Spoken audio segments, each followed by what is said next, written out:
Hey guys and gals, Bruce with Cross Country 3.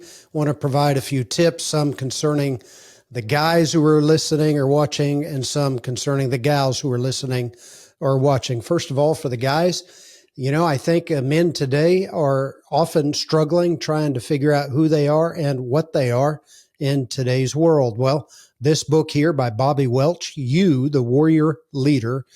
That's Bobby Welch, You, the Warrior Leader. So he has written this book to help men in any generation to be the kind of man that they ought to be amidst all the spiritual warfare that's taking place.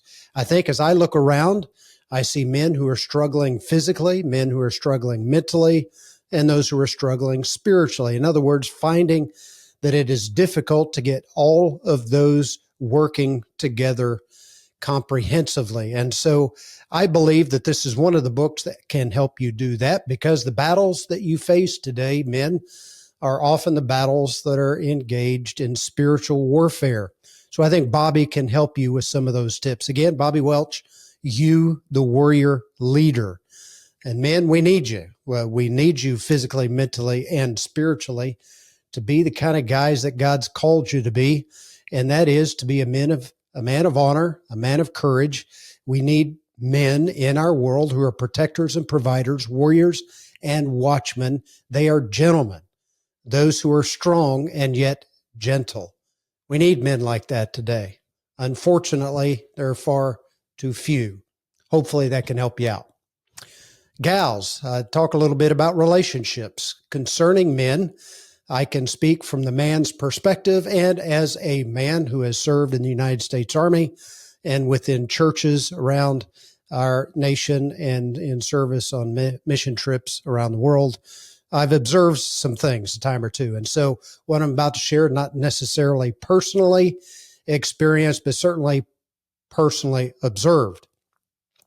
Ladies, men, as they struggle with identity or trying to be the very best that they could be, let me give you a few tips concerning making sure that good guys stick around. Good guys stick around in the neighborhood. Good guys stick around in the church. Good guys stick around in a relationship. So if you want a gentleman to stick around, don't disrespect him. A gentleman is patient. He's strong. Yes, he's gentle. And he may be patient to the point where he will be disrespected personally and may give you another chance, but he may not. You disrespect him publicly, and you might as well write that relationship off. He will distance himself from you physically. He'll distance himself from you mentally, and he'll do so spiritually as well. But ultimately, he will not sit at a table where disrespect is served. As a gentleman, he will not be abrupt. He will not be obnoxious. He will not be mean. He'll just be gone. Ladies, we live in a world where good, strong men are needed. And if you want a good, strong man around, don't disrespect him. Another thing that we should be careful of in our society is, ladies, I encourage you to make sure that the men or man in your life knows that they're wanted. If they believe that they are unwanted, then again, they will make sure that they distance themselves from you. And so physically, spiritually, mentally, if they believe that they are unwanted by you or by the community or by the church, they'll be gone. They'll remove themselves from that environment. They'll go somewhere else.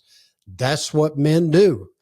They don't sit at tables where disrespect is served, and they're certainly not, as a man of honor and courage, they're not going to stay in a place where they believe they're unwanted.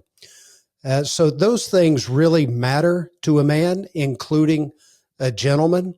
And then there's one other thing, and that's criticism. So this is pretty simple, but I certainly see it a lot today. It's popular to criticize, and I've seen much more of that today, even among women. And that has surprised me at first, but I've continued to see it.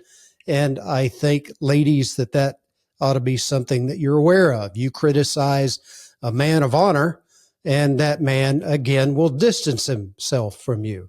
You continue to criticize him, whether that's personal or public, and he will be gone. If you do it personally, he might be patient enough to give you another chance. You criticize him publicly, and you may never see him again. The man will go find something else. And in all of these categories, a gentleman is strong and a gentleman is confident. He's confident in who he is and who God has made him to be. He's got a mission, he's got a vision, and he's got a passion in his life. And he will pursue that, and he will not be distracted by disrespect. He's not going to be distracted by unwanting behavior provided by women or men around him. And he's certainly not going to hang around the criticism, because he's got things to do. He's done some things in the past. As a gentleman, he's been there and he's done that. He's got scars.